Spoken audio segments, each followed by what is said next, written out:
अस्सलाम वालेकुम dear students.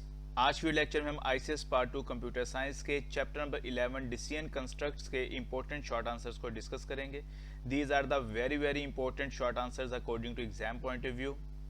Exam से पहले आपने एक दफ़ा इस वीडियो को लाजमी तौर पर देखना है और अगर मेरी वीडियो आपको पसंद आती है तो इसको लाइक और शेयर लाजमी कीजिएगा। स्टार्ट करते हैं। First short answer, define control structures. Those structures that can be used to control the flow of execution of a program are known as a control structure. ऐसे structures जिनकी मदद से हम अपने प्रोग्राम की एग्जीक्यूशन के फ्लो को control करते हैं, these structures are known as a control structures. जितने भी हमारे प्रोग्राम्स होते हैं वो कंट्रोल स्ट्रक्चर की मदद से प्रोग्राम की लॉजिक जो है वो इम्प्लीमेंट करते हैं। All programs use control structure to implement the program logic. There are 3 types of control structure. Number 1 sequence, number 2 selection and number 3 repetition. Repetition को हम आइटरेशन भी कहते हैं, लूप्स भी कहते हैं। What is mean by sequence structure? The instructions are executed in which they are written in the program. हम अपने प्रोग्राम में जिस ऑर्डर में इंस्ट्रक्शंस को लिखते हैं उसी ऑर्डर में हमारी इंस्ट्रक्शंस होती हैं वो बाय डिफॉल्ट एग्जीक्यूट होती हैं। Statements are executed one after the other in sequence. Sequence structure में हमारी जो स्टेटमेंट्स होंगी वो सीक्वेंस में एग्जीक्यूट होंगी। पहले नंबर पे पहली स्टेटमेंट की बारी आएगी, देन सेकंड स्टेटमेंट की बारी आएगी, देन थर्ड स्टेटमेंट की बारी आएगी and so on. By default हमारे प्रोग्राम की जो एग्जीक्यूशन होती है वो सीक्वेंस स्ट्रक्चर में होती है, मींस टॉप से बॉटम की तरफ होती है। What is mean by compound statement? A compound statement refer to a group of statement enclosed in opening and closing brace. जब हम दो या दो से ज्यादा स्टेटमेंट्स को ओपनिंग और क्लोजिंग ब्रेस में इनक्लोज करते हैं, that statement is known as a compound statement. तो इसका मतलब ये है कि ये जो आपके पास ब्लॉक बन गया है, इस ब्लॉक में मौजूद जितनी भी स्टेटमेंट्स हैं ये सारी की सारी स्टेटमेंट्स जो हैं आपकी इकट्ठी एग्जीक्यूट होंगी। What is mean bye selection structure? In selection structure, a statement or group of statements are executed on the basis of condition. If the condition is true, statements or block of statements are executed. If the condition is false, statements or block of statements are ignored. इसका मतलब ये है कि जो हमारे पास selection structure है इसमें जो स्टेटमेंट्स होती हैं, ग्रुप ऑफ स्टेटमेंट्स होती हैं, वो डिपेंड करती हैं कंडीशन पर। अगर कंडीशन हमारी ट्रू होगी तो ब्लॉक ऑफ स्टेटमेंट जो है वो एग्जीक्यूट होंगी और अगर हमारे पास कंडीशन फॉल्स होगी तो फिर ब्लॉक ऑफ स्टेटमेंट जो है हमारी वो एग्जीक्यूट नहीं होंगी। सी लैंग्वेज में बहुत सारे सिलेक्शन स्ट्रक्चर अवेलेबल हैं जिनमें हमारे पास if statement, if else statement, switch statement, nested if statement, if else if statement. What is repetition structure? In repetition structure, the statement or group of statements are executed for a specific number of times. जब आपने किसी भी statement को या group of statement को एक से ज़्यादा दफ़ा एग्जीक्यूट करना हो तो उसके लिए जो स्ट्रक्चर यूज़ किया जाता है that structure is known as a repetition structure. इस स्ट्रक्चर को हम लूप स्ट्रक्चर भी कहते हैं। सी लैंग्वेज में बहुत सारे हमारे पास रेपिटेशन स्ट्रक्चर अवेलेबल हैं जिनमें हमारे पास for loop, while loop, do while loop. These are the repetition structure. Define if statement. If statement is a single way decision making statement, यानी कि इसमें आपके पास एक कंडीशन होगी और उस कंडीशन की बेस के ऊपर आपकी स्टेटमेंट जो है वो एग्जीक्यूट होगी। तो इफ स्टेटमेंट जो है इसमें सिर्फ और सिर्फ हम एक सिंगल कंडीशन को टेस्ट कर सकते हैं। If the condition is true, body of if statement will be executed.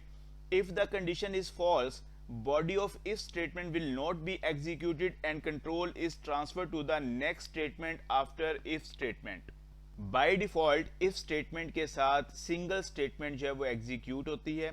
अगर हमने एक से ज़्यादा statement जो है वो if statement के साथ execute करनी हो तो फिर उसके लिए हमें ब्लॉक बनाना पड़ता है, उसके लिए फिर हमें कंपाउंड स्टेटमेंट जो है वो यूज़ करनी पड़ती है। नेक्स्ट जो आपके पास शॉर्ट आंसर है उसमें मैं आपको इसका सेंटेक्स जो है वो भी बताऊंगा। अगर आपको ये शॉर्ट आंसर आता है तो आपने इसकी डेफिनेशन लिखनी है और इसके साथ इसका सेंटेक्स भी लाजमी लिखना है। Write down the syntax of if statement, very important short answer. अगर जस्ट आप इफ स्टेटमेंट का सेंटेक्स लिख देंगे आपको शॉर्ट आंसर में पूरे 2 मार्क्स मिलेंगे।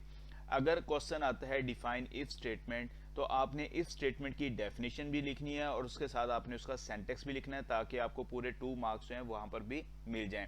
तो अगर हम इसके सेंटेक्स को देखें तो सबसे पहले इफ का कीवर्ड यूज किया जाता है। इसके बाद ओपनिंग और क्लोजिंग पैरेंथेसिस में हम कंडीशन लिखते हैं एंड देन उसके बाद हमारे पास स्टेटमेंट जो है वो एग्जीक्यूट की जाती है, स्टेटमेंट जो है वो लिखी जाती है। अगर ये कंडीशन ट्रू होगी तो ये स्टेटमेंट एग्जीक्यूट होगी, और अगर ये कंडीशन फॉल्स होगी तो ये स्टेटमेंट एग्जीक्यूट नहीं होगी। मैंने प्रीवियस शॉर्ट आंसर में मैंने बताया था कि बाय डिफॉल्ट हमारे पास इफ के साथ एक सिंगल स्टेटमेंट जो है वो एग्जीक्यूट होती है।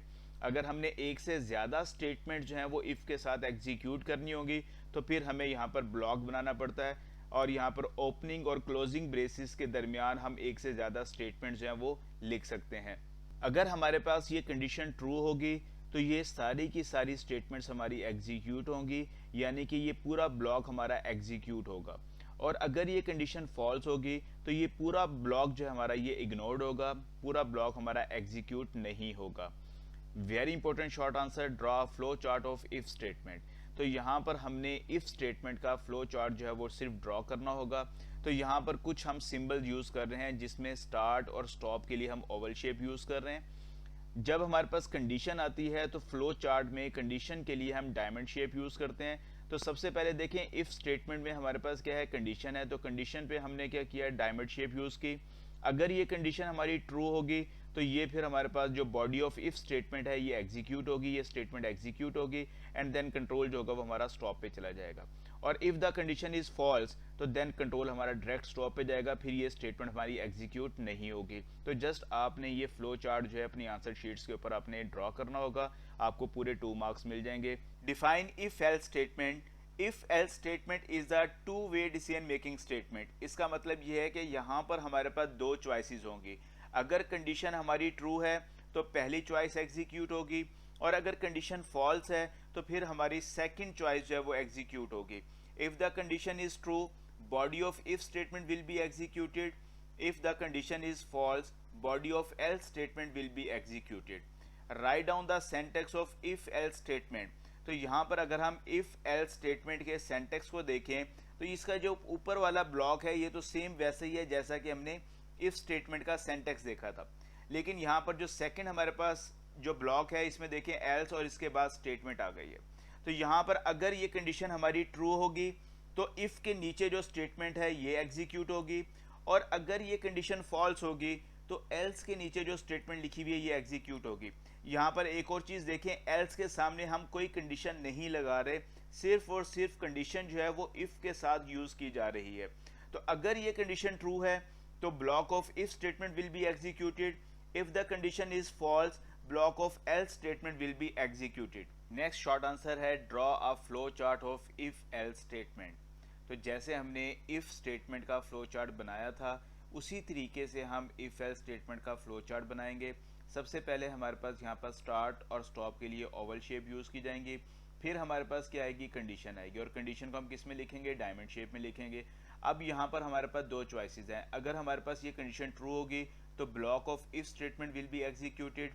If the condition is false, block of else statement will be executed. तो यहाँ पे देखें अगर कंडीशन ट्रू है तो हम ये वाली साइड पे जाएंगे और यहाँ से हम स्टॉप पे चले जाएंगे, और अगर कंडीशन फॉल्स होगी तो फिर हम ये वाली स्टेटमेंट एग्जीक्यूट करेंगे और यहाँ से हम स्टॉप पे चले जाएंगे। Define nested if statement. If with in another if statement is called nested if statement. हम एक इफ के अंदर एक और इफ लगाते हैं तो ऐसी स्टेटमेंट को हम नेस्टेड इफ स्टेटमेंट का नाम देते हैं। हम अपने प्रोग्राम में एक से ज़्यादा नेस्टेड इफ स्टेटमेंट जो हैं वो यूज़ कर सकते हैं, लेकिन जितनी ज़्यादा आप नेस्टिंग करेंगे उतने ही आपकी नेस्टेड इफ स्टेटमेंट की कम्प्लेक्सिटी जो है वो इंक्रीज होती जाएगी, आपको हैंडल करने में मुश्किल होगी। तो लिहाजा कम से कम स्टेटमेंट को आप नेस्टेड इफ स्टेटमेंट की मदद से यूज़ करें। The else statement is optional, it may or may not be use with outer or inner. यानी कि अगर आपने पहला इफ स्टेटमेंट यूज़ किया है तो उसके साथ आप एल्स भी लगा सकते हैं, और अगर आपने इफ के अंदर एक और इफ लगाया है तो आप उसके साथ भी एल्स यूज़ कर सकते हैं। लाजमी नहीं है, अगर आप करेंगे ये आपकी रिक्वायरमेंट पे डिपेंड करता है, आपके प्रॉब्लम पे डिपेंड करता है, लेकिन आप कर सकते हैं। इफ के साथ आप एल्स को भी यूज़ कर सकते हैं। Right down the syntax of nested if statement. तो यहाँ पर हमारे पास 2 इफ कंडीशन यूज़ की जा रही हैं।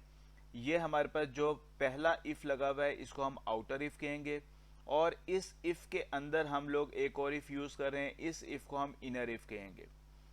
अगर इस आउटर इफ की कंडीशन ट्रू होगी तो फिर हम इस आउटर इफ के ब्लॉक में एंटर होंगे, और अगर ये कंडीशन फॉल्स होगी तो फिर ये ब्लॉक हमारा एग्जीक्यूट नहीं होगा। तो if the condition is true, हम इस ब्लॉक में एंटर हुए, इसके अंदर हमने एक और इफ कंडीशन अप्लाई की। अगर ये कंडीशन भी ट्रू हो जाती है तो block of inner if statement जो है ये एग्जीक्यूट होगा, और अगर ये कंडीशन भी फॉल्स हो जाती है तो ये वाला ब्लॉक जो है ये भी एग्जीक्यूट नहीं होगा। इसका मतलब ये है कि ये जो इनर ब्लॉक है ये इन दोनों कंडीशंस के ऊपर डिपेंड कर रहा है। अगर पहली कंडीशन ट्रू हो और दूसरी कंडीशन ट्रू हो तो फिर ये ब्लॉक आपका एग्जीक्यूट होगा। अगर दोनों में से कोई कंडीशन भी फॉल्स हो जाती है तो ये ब्लॉक आपका एग्जीक्यूट नहीं होगा। नेस्टेड इफ स्टेटमेंट को हम नेस्टेड इफ एल्स स्टेटमेंट की मदद से भी रिप्रेजेंट कर सकते हैं, लेकिन उसका जो सिंटैक्स होगा वो थोड़ा सा डिफरेंट होगा। लास्ट शॉर्ट आंसर में मैंने आपको बताया था कि आप इफ के साथ एल्स भी यूज कर सकते हैं, लेकिन ये ऑप्शनल पार्ट होता है। अगर आपकी रिक्वायरमेंट है आप यूज कर सकते हैं, रिक्वायरमेंट नहीं है तो फिर आप इसको यूज ना करें। तो यहाँ पर अगर हम देखें ये जो आउटर इफ है इसको मैंने ग्रीन कलर से रिप्रेजेंट किया है, इसका जो एल्स पार्ट है वो भी मैंने ग्रीन कलर से लिखा है। सिमिलरली जो आपके पास इनर इफ स्टेटमेंट है इसको ब्लू कलर से, और इसका जो एल्स पार्ट है वो मैंने ब्लू कलर से रिप्रेजेंट किया है। अब ये कंडीशन अगर ट्रू होगी, आउटर इफ की कंडीशन ट्रू होगी, तो हम इस आउटर इफ के ब्लॉक में एंटर होंगे, और फिर इसके बाद ये इनर इफ की कंडीशन टेस्ट होगी। अगर ये कंडीशन ट्रू है तो ये वाला ब्लॉक एग्जीक्यूट होगा इनर का, और अगर कंडीशन फॉल्स होगी तो फिर ये इनर एल्स का ब्लॉक जो है ये एग्जीक्यूट होगा। और अगर आउटर इफ की कंडीशन फॉल्स हो जाती है तो फिर ये पूरा ब्लॉक आपका इग्नोर हो जाएगा। फिर कंट्रोल कहां पर ट्रांसफर होगा, एल्स पे, और ये ब्लॉक ऑफ आउटर एल्स जो है ये आपका एग्जीक्यूट होगा। तो इस तरीके से हम नेस्टेड इफ भी यूज कर सकते हैं और नेस्टेड इफ एल्स स्टेटमेंट भी यूज कर सकते हैं। Draw flow chart of nested if statement. तो यहाँ पर भी हमने ओवल शेप से स्टार्ट लिया। सबसे पहले हमारे पास आउटर कंडीशन होगी जिसके लिए हमने डायमंड का सिंबल यूज किया। अगर आउटर इफ की कंडीशन ट्रू होगी तो फिर हम इनर इफ की कंडीशन को टेस्ट करेंगे। अगर ये कंडीशन भी ट्रू होगी तो block of inner if statement जो है वो एग्जीक्यूट होगा।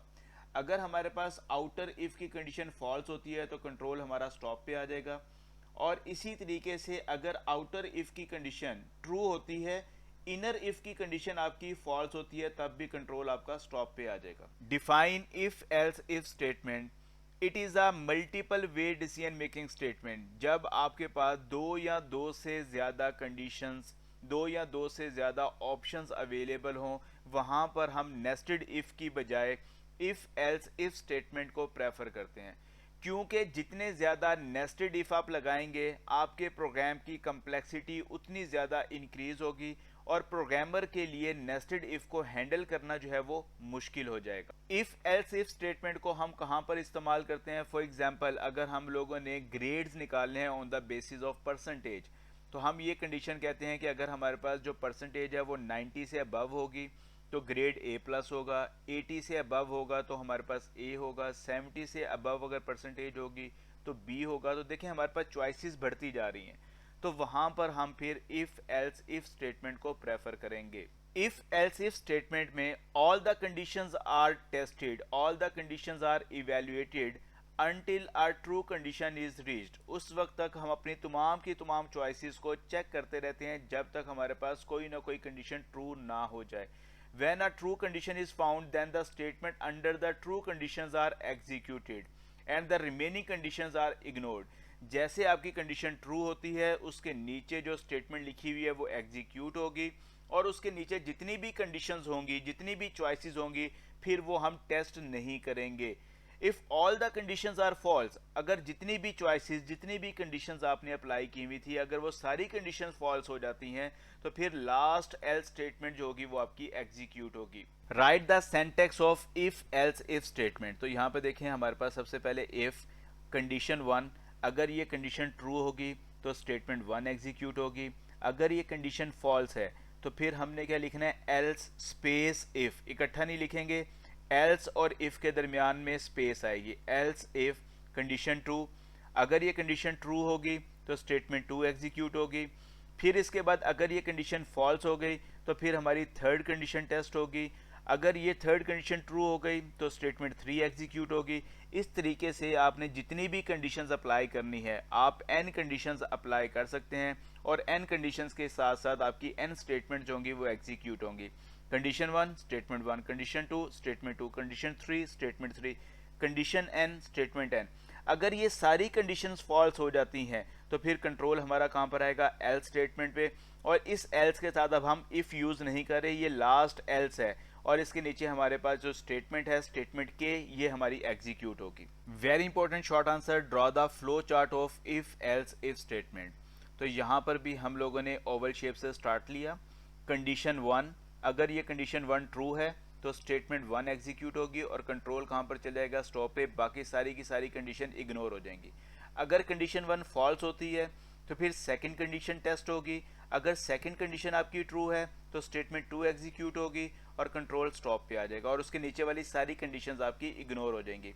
अगर कंडीशन 2 फॉल्स होती है तो फिर कंडीशन 3 हमारी टेस्ट होगी। अगर कंडीशन 3 हमारी ट्रू है तो स्टेटमेंट 3 एग्जीक्यूट होगी, कंट्रोल स्टॉप पे आ जाएगा। और अगर कंडीशन 3 हमारी फॉल्स होती है तो फिर जो एल्स स्टेटमेंट है वो हमारी एग्जीक्यूट होगी एंड देन कंट्रोल हमारा स्टॉप पे आ जाएगा। Define switch statement. Switch statement is an alternative of if else if statement. तो इफ एल्स इफ स्टेटमेंट जो है ये कहाँ पर इस्तेमाल की जाती है, जब हमारे पास मल्टीपल चॉइसेस होती हैं। तो सिमिलरली स्विच स्टेटमेंट भी हम वहाँ पर इस्तेमाल करेंगे जहाँ पर हमारे पास multiple conditions, multiple choices available हों। तो स्विच स्टेटमेंट जो है ये ऑल्टरनेटिव है इफ एल्स इफ का, चाहे आप इफ एल्स इफ यूज कर लें चाहे आप स्विच स्टेटमेंट यूज कर लें। Switch statement is a conditional statement that compares the value of an expression against the list of cases. Switch statement में हम डिफरेंट केसेस जो हैं वो यूज करते हैं। The case label can be integral और करैक्टर कांस्टेंट, यानी कि जो केस है इसके अंदर हम या तो इंटीजर वैल्यू यूज कर सकते हैं या करैक्टर कांस्टेंट यूज कर सकते हैं।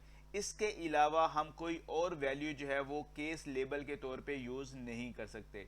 Similarly the value of the expression must be integer और करैक्टर कांस्टेंट, यानी कि स्विच स्टेटमेंट का जब हम सेंटेक्स देखेंगे उसके अंदर हम एक्सप्रेशन यूज करते हैं और वो एक्सप्रेशन जो होगा या तो वो इंटीजर कांस्टेंट होगा या वो करैक्टर कांस्टेंट होगा।